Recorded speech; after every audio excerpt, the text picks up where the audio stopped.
And good afternoon, everyone. Thanks for joining us today for our weekly Penn State Wrestling Media Zoom. We've got head coach Cael Sanderson with us, as well as junior 197-pounder Max Dean. And we're going to go ahead and get started with Cael, so get your hands raised, and we'll start with some questions. Mike Finn, get us started. Okay, thank you. Good morning, Cael. Hey. Cael, actually, this is a story I'm working on looking at this year's, I guess, senior class and what they've gone through, primarily those who came back for another year. I was hoping you could use a word or phrase to describe this group of wrestlers and what they've gone through. Is it any different than any other years that guys have wrestled? I'm not really good at words or phrases, Mike, but I think, yeah, for sure. It's been tough on everybody, the whole country, right, and the whole world. So just staying focused and dealing with a whole host of additional challenges. It's even just the whole way the NCAA kind of handled the whole situation, I think has to be a challenge for these kids, right? I mean, some kids didn't get a chance to wrestle or compete in for NCAA title or championships. And then on the flip side, they're given, some kids 5 opportunities, which I think that's got to kind of be strange for them too, because even if it's not something their heart's in, it's just that argument where, it's like, well, how can I not do it? Because I'll regret it later in my life, kind of a thing. So I just feel like the NCAA really put these kids in a weird situation. And so they're resilient and they're tough. And I'm talking about wrestlers in general, athletes in general. So I think they'll figure it out and come out just fine. Could you talk a little bit about Nick Lee, since he would have been one of these guys, and how he fit in that in his particular case? Yeah, well, I think Nick, he was one of those guys that, we were trying really hard to get a waiver for him and some of our other kids who could have taken an Olympic red shirt or, just a red shirt and had both of those options and chose instead to wrestle for their team in the NCAA. And we took it as far as you could before you had to just go get, a lawyer and go to war. And we decided not to at that point. And they, obviously it was denied. So I think a guy like Nick, this year will be his 4th actual opportunity to wrestle in an NCAA tournament. But yeah, like you said, Mike, I think going through the last couple of years and the uncertainty and, 2 years ago when they wrestled the whole year, and then we're getting ready to go to Minneapolis, and, we're sitting there at practice and the word was leaking and our kids knew it's probably going to get canceled. That was a tough deal. And then going into last year, most of the kids thought that it was again going to get canceled. So they, it was tough to really get excited and motivated. And then obviously they ended up having the championship, which was great. So yeah, I just think a lot of uncertainty more than anything. And then, the protocols that they have with COVID is a daily thing. And as student athletes, I mean, they're watched like hawks. I mean, I get emails all the time, not all the time, but less and less, I guess. But just, this kid wasn't wearing his mask in the hallway between practice and the locker room and stuff like that. It just gets, it's a lot, it's a lot for them. And I think everyone's in the same boat. So we just keep plugging away. Thank you, Carlson, go ahead. Hey, Cael, you mentioned Friday night you didn't take the team and wrestled all that well. Just wondering if you could explain some of your rationale behind that. And also if any changes this week as far as training in terms, just to be fresh, make sure you're fresh for Ohio State and Nebraska. Yeah, I think these weeks are tricky just in that you got to turn around or you get to, I think. I mean, that's kind of the important thing, is just being excited for the opportunity to have big matches like this. This would be our, we wrestled several weekends in a row, and Ohio State on Friday in the Jordan Center, and back in Rec Hall on Sunday with Nebraska, with two top 10 teams, 2 really great programs and coaching staffs that we got to be ready for. But I think, that's just part of the process. It's the same every year, and just making sure we're excited to compete. And I don't think we didn't, wrestle poorly. I think it's just a tough environment, and our team did what they needed to win and move on, I guess. But we just know we have different levels, and we expect to continue to get better as the season goes on. Ben Surface. Hey, Cael, obviously you guys got the BJC duel this week. Do you have any particular memories from your first BJC duel against Pitt when you guys set the NCAA attendance record in 2013? And what does that say about the fans? Yeah, I'm trying to think of, I think just overall it was just a cool event, and you know, we really appreciated the fans showing up, and I thought it was kind of special just to do it with Pitt, you know, in-state rival there. That was kind of neat. But yeah, it's just kind of been something that we look forward to every year. I think each year it becomes and feels more like a, you know, a home environment, and you know, something we should probably think about as a program is just having more matches over there, just because it gives new opportunities for fans to see the team, and you know, we want to continue to kind of build our fan base, and it's hard to do that if people can't get in to watch your matches, you know. So but yeah, we look at it as just making sure we have a big match over there, and just let as many people as they can fit in there, you know, to come watch a match, and hopefully from there you can kind of hook them and make them wrestling fans and Penn State wrestling fans. Travis Johnson. Hey, Cael, I wanted to get back to something you said about different levels this team can get to. Is one of those pushing for more bonus points? And I guess, how can you maximize that part of these guys' abilities? Is it just pushing more for that, or is it getting certain guys in positions where they're better, or how do you do that at this stage of the season? I just think it's, you know, it's the same mentality. It's just be the best you can be, you know, just enjoy competing. Because sometimes a 1-point win is a great effort, right? And sometimes a 1-point loss can be a great effort. So, you know, it's not really, it's kind of an individual thing, and it's just more about the individuals kind of just focusing more on being the best they can be, as opposed to, and then the bonus points and those kind of things should come, right? Less focus on just winning and losing, and just more about, you know, what's the effort, and you know, what can we use every second to do, that kind of thing. So, you know, I think that's a tough question, because obviously every coach and every program would be saying the same thing. Hey, let's just get more bonus points out there. But, you know, it's hard to do that when you're wrestling tough kids all the time. Especially, I think we get, you know, we usually get our, you know, our opponent's best effort, you know, I mean, and that's a compliment, I think, but you just gotta, you know, and I think a lot of those it's the little things, you know, it's finishing a period on top, and just, you know, where you can pick up a point here and a point there, and just continue to make progress, I think, is what's important for us. But just making sure that our kids are enjoying what they're doing, and usually that would be competing freely, less focused on the outcome and more on just the way they compete. Andy Elder. Hey, Cael. Hey. Bo Bartlett at times has seemed a bit hesitant on his feet to shoot. Is that a product of his opponent's defense, or does he need to do something different to get his offense jump started? I think Bo has shown he's right there with the best. It's just, just got to pull the trigger. You know, he's got great shots. He's strong. He can scramble.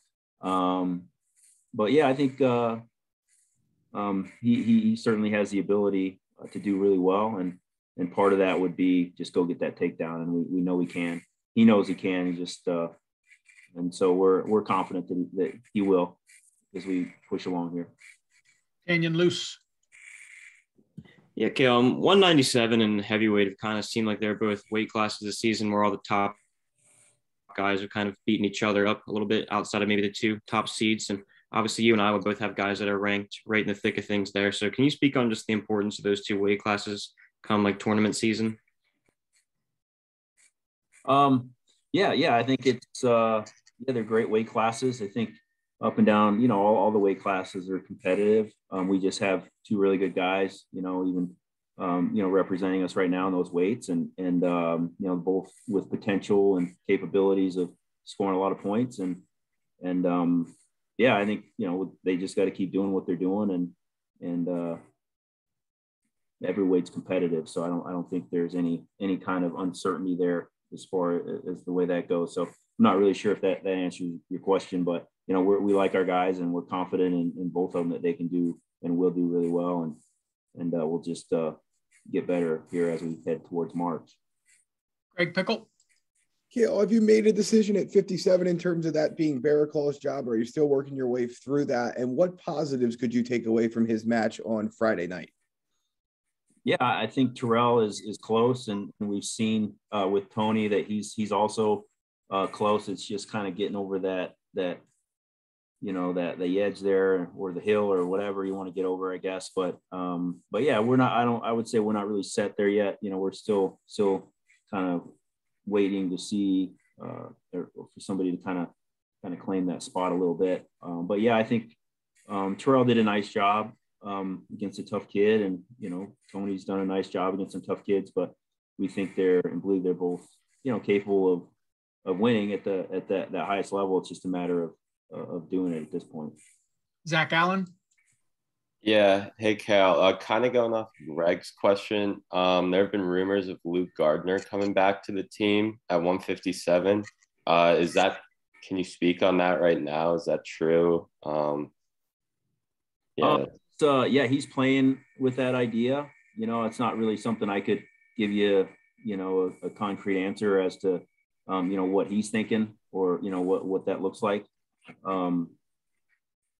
But yeah, that's something that is definitely a possibility. Clay Sauertig.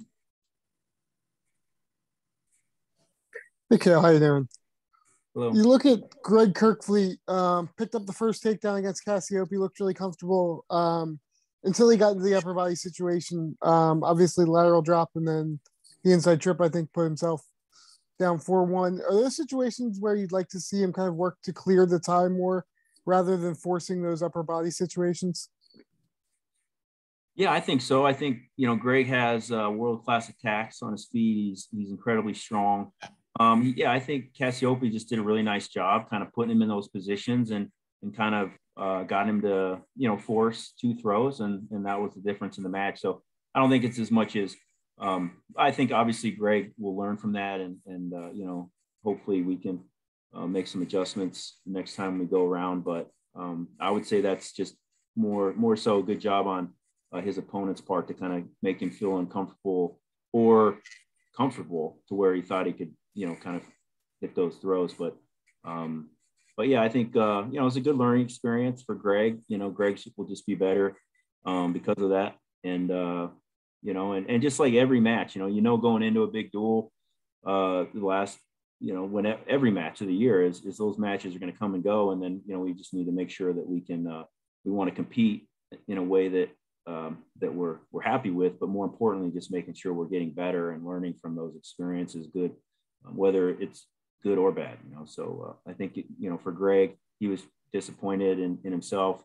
But, that's one of the top guys in the country, and he'll be better off. I think he definitely learned a few things that he can put into play or next go round.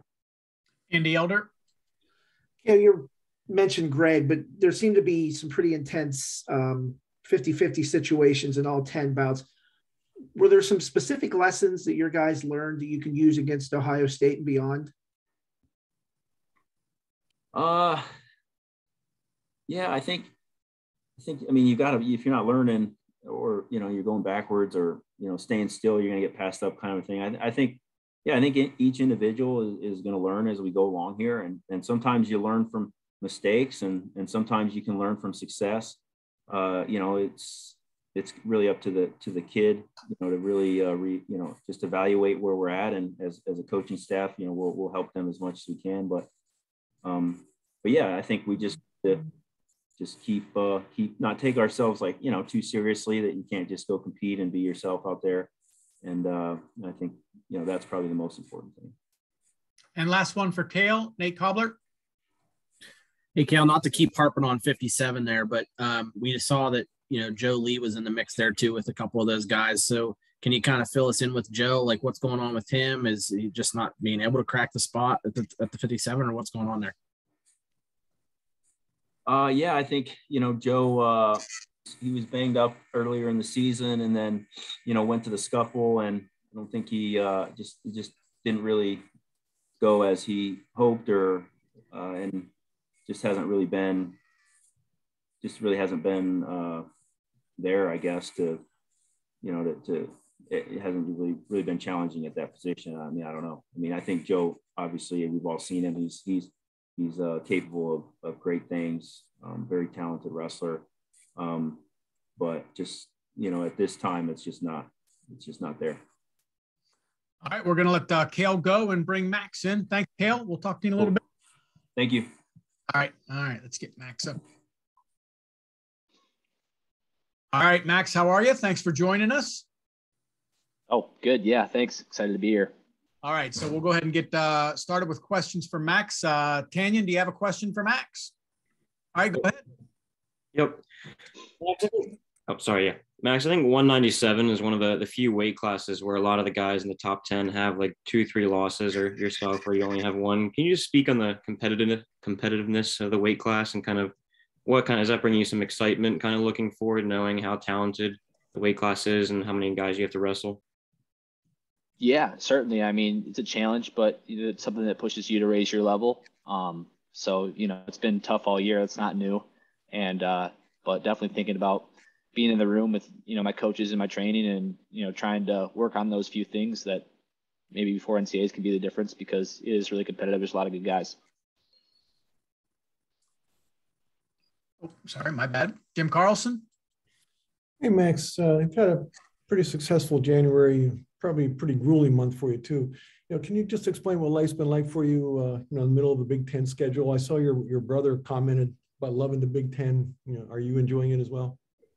Yeah, it's been great. There's a lot of big duels, no pun intended, but it's been a lot of fun to get and go and compete. And I didn't have all those opportunities last year, so it feels really good to be back in college wrestling and doing it with Penn State. And it's certainly busy. We're on the road a lot. But just taking care of school when you can and training when you can, and then getting ready for these matches. It's been a lot of fun. Hey, Cobbler.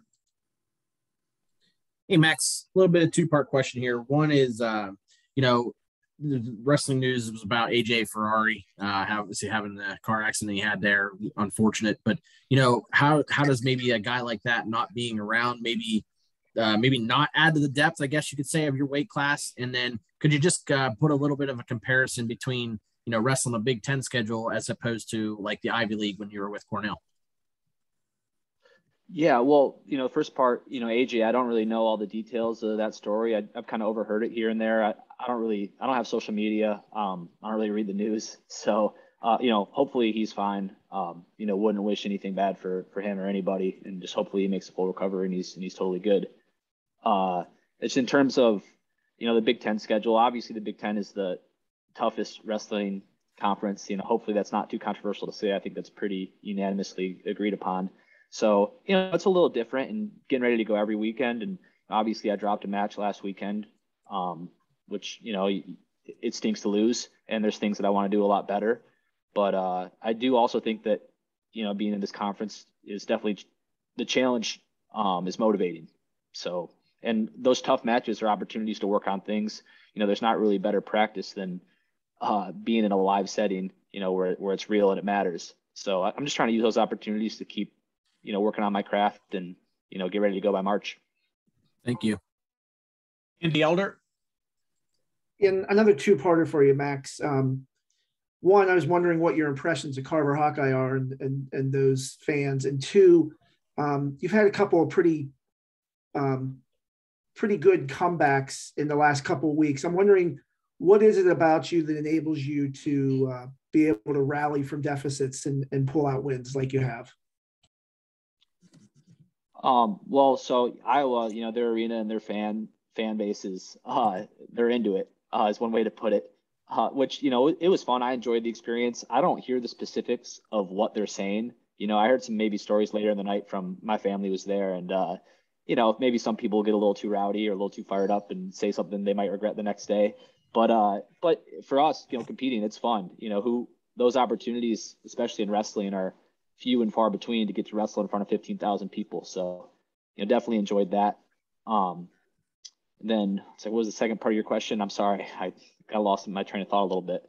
What do you think gives you the ability to rally from an early deficit and pull out a win? Well, just staying, calm and composed and knowing who you are, even when you're, in a situation that's tough. On top of that, I think I'm well conditioned, but that's a credit to our coaches and my training partners. And, there's just guys in the room that push me really hard, and, we go longer than 7 minutes. So, if you can't, you got to be able to go a whole 7 minutes. But, I'm just kind of part of, like I said, knowing who I am. I'm never going to quit in a match. And, if I can go score some points and win, even if I'm down, that's what I'm going to try to do. Zach Allen. Hey, Max. At the end of your match against Iowa, you pulled off that sick bow and arrow move to get Warner on his back. Do you go into a match planning to do that? I know you were up 1 when it happened. What went through your head before you pulled that off? Well, so to be completely honest, I actually didn't know I was winning when I hit that move. So I think they called stalling right when I shot. So there's kind of chaos going on. I thought it was 3-3. But you're always trying to score points. I like to think that I would have gone for it either way. And yeah, if you can get a bow and arrow or really any kind of turn in a big match, that's probably going to be the deal breaker for you and win it for you. So obviously always looking to score and stuff, but I couldn't say that before a match. I'm specifically like, oh, I'm going to hit this move for sure, that move for sure. It's just wrestling through every position and keep trying to score and put them through combinations, and whatever's there, go take it. Tanyon? Yeah, Max, I'm just curious, kind of like, what is behind the decision to have no social media, or is that just kind of something you've done for a while now, or is that like more a recent decision? No, I actually, a little bit over a year ago, I decided to get rid of all my social media. I don't know, I just felt like it was dominating too much of my time. I was a little too caught up in it, and I didn't like the way that, maybe you look at it for 10 minutes, but then you spend the next hour or 2 hours thinking about what you were looking at for 10 minutes. And I felt like it was controlling too much of my train of thought. Maybe that's just kind of a side of the weaknesses I have as a person. But yeah, for me, I felt like I was too caught up in it, didn't want to do it anymore, and just wanted to focus on, the people I was around and wrestling and, I guess the other things that I enjoy. Ben Surface. Max, you mentioned, you don't get too many opportunities to wrestle in front of 15, 16,000 people. How excited are you to be able to do that this Friday at the Bryce Jordan Center in front of 15, 16,000 of your own fans?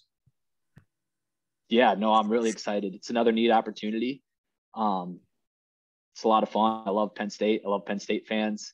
And I know they're going to show up for us, and, we're going to try to show up for them. So yeah, it's a great opportunity. Really looking forward to it. And last one for Max, Jim Carlson.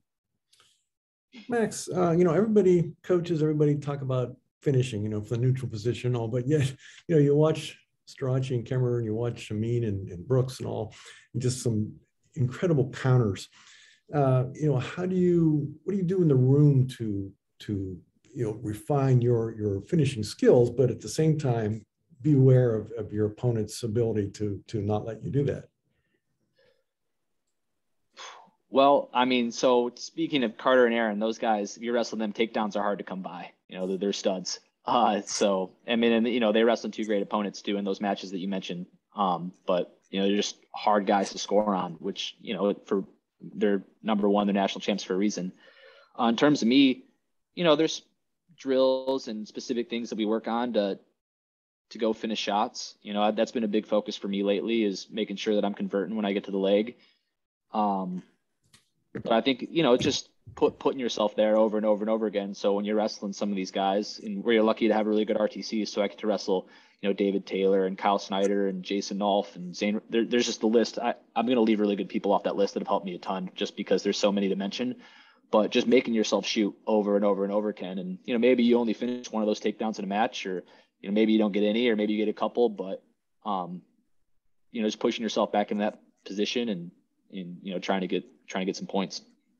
All right. Well, we got to let Max get going. Max, thank you very much. I appreciate it. All right, thanks. Oh, yeah, no, my pleasure. All right. Everyone have a great day. Thank you. Pat. Thank you. I'm wondering Friday night,